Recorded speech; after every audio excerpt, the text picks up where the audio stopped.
Bienvenue dans cette nouvelle vidéo dans laquelle je vais te montrer comment déclarer ses revenus en freelance et déjà concrètement comment ça fonctionne l'impôt sur le revenu si jamais tu ne connais pas encore. Il faut savoir que c'est un impôt que tout le monde va payer. Tout le monde fait sa déclaration de revenus au mois de avril-mai, donc on est en plein dedans si tu regardes cette vidéo à ce moment-là, et ça sera imposé sur ce qu'on appelle barème progressif de l'impôt sur le revenu. C'est un barème qui est présenté comme ceci. Selon ce que tu auras généré comme revenu sur l'année précédente, eh bien tu seras imposé avec des taux différents selon les catégories dans lesquelles il y a la première catégorie qui est de 0 à 11 000 euros, grosso modo, qui est à 0%. Et une autre catégorie qui est de 11 000 à 29 000 et à 11%, et ainsi de suite, et ainsi de suite. Alors ça veut pas dire que si tu génères par exemple 15 000 euros, tu vas être dans la catégorie à 11% et que l'ensemble de tes 15 000 euros vont être taxés à 11%. Non, ce que ça veut dire, c'est que sur tes 15 000 euros, la part entre 0 et 11 500 va être taxée à 0%, et la part restante entre 11 500 et 15 000, donc 4 500 euros, vont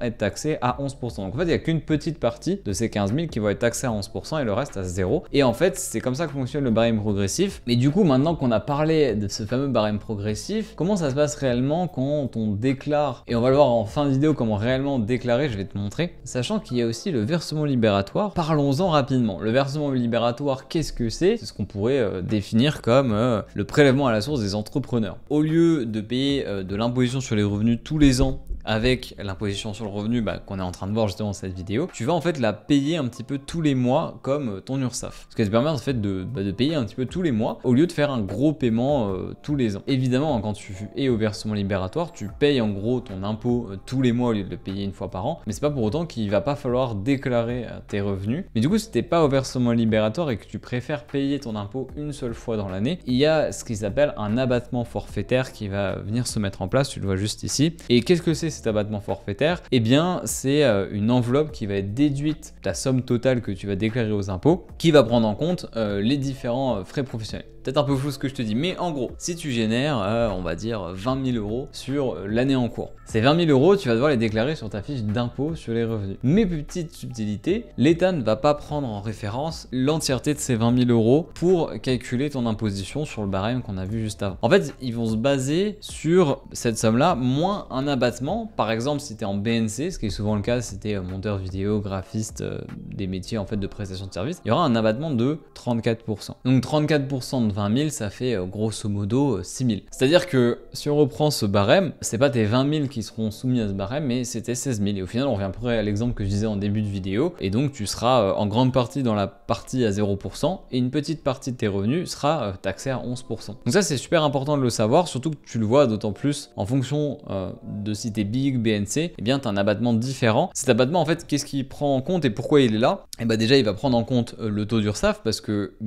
ce que tu vas déclarer aux impôts, c'est ton chiffre d'affaires brut. Mais évidemment, il y a automatiquement une part dans les poches de l'URSSAF. Et donc, évidemment, tu vas pas payer de l'imposition sur le revenu sur une part de tes revenus. Dans tous les cas, ont déjà été donnés à l'administration. En plus de ça, il rajoute une moyenne de frais professionnels, puisqu'en auto-entreprise, vous le savez, on ne peut pas déduire ses frais professionnels comme une société. Du coup, cet abattement, il permet en quelque sorte d'avoir ce petit avantage qui fait que l'État va pas vous prendre de l'imposition sur le revenu sur une moyenne qui correspondrait plus ou moins à vos frais professionnels selon du coup votre secteur d'activité. Donc en BNC, l'abattement forfaitaire est le plus bas parce que généralement c'est des prestations de services, c'est là où vous avez le moins de frais professionnels. Mais du coup concrètement, comment déclarer ça sur votre déclaration? Parce que c'est ça qui nous intéresse là aujourd'hui, on est en plein dans les déclarations. Vous allez vous rendre sur votre compte impôt.gouv particulier, donc personnel, pas sur votre compte impôt.gouv professionnel. Vous allez voir cette page, alors il y a plein d'informations. Nous, ce qui va nous intéresser, c'est d'accéder à la déclaration en ligne. Si c'est votre première, on va faire ensemble, mais vous allez voir que c'est assez simple. Une fois que vous êtes dessus, ils vont vous demander, vous partager différentes informations. Vous allez dans un premier temps devoir un petit peu valider tout. Ici, ils vont vous redonner vos propres informations personnelles pour vérifier que vos informations sont toujours bonnes. Vous demandez aussi si jamais vous avez déménagé ou non depuis le 1er janvier de l'année où vous faites votre déclaration. Arrivé ici, c'est tout simplement est-ce que vous mandatez quelqu'un pour faire votre déclaration ou non. Et on va arriver sur votre situation familiale. Donc là pareil, si elle a évolué par rapport à l'année précédente ou si c'est votre première déclaration, renseignez si vous avez des enfants à charge, etc.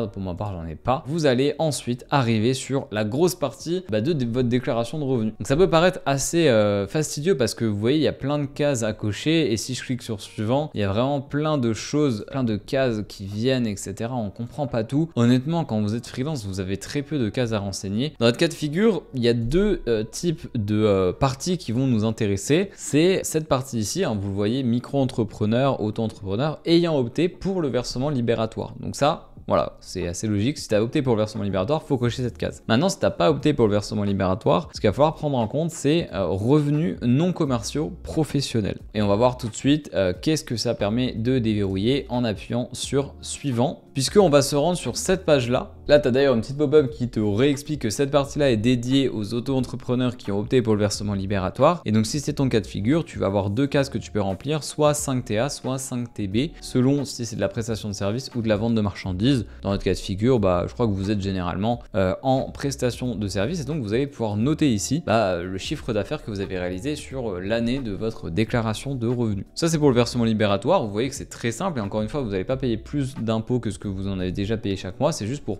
déclarer à l'administration fiscale ce que vous avez généré et qu'ils puissent savoir que vous avez généré cette somme. Et du coup, si vous n'êtes pas au versement libératoire et que vous avez donc coché revenus non commerciaux professionnels, la case qui va nous intéresser, c'est la case 5HQ, revenus imposables, recettes brutes sans déduire aucun abattement. Et donc là, c'est le même principe, vous allez mettre votre chiffre d'affaires global réalisé sur l'année de votre déclaration. Et après, vous avez juste à faire suivant, encore suivant, encore suivant. Et voilà, une fois que tout ça c'est fait, vous avez le résumé de votre déclaration et vous pouvez la signer et la terminer. Tu sais désormais comment déclarer tes revenus en auto-entreprise. À savoir que évidemment, si tu as d'autres revenus, que ça soit les intérêts de ta banque, des placements financiers, une autre activité, tous tes autres revenus seront à mettre ici, mais ce n'était pas le sujet de cette vidéo. Et si jamais tu veux en savoir plus sur tout ce qui est BNC, le compte impôt.gouv professionnel, comment se lancer, est-ce que peut-être c'est plus intéressant d'être au versement libératoire ou à l'impôt sur le revenu, eh bien c'est toutes ces questions auxquelles je réponds dans un guide entier d'environ 3-4 heures de cours dans lequel on voit tous les fondamentaux du freelancing ensemble pour que tu puisses te lancer ou te développer plus sereinement dans ton activité freelance. Si ça t'intéresse, je te mets le lien de mon guide en description pour que tu puisses l'obtenir. Sur ce, je te dis à la prochaine. Ciao!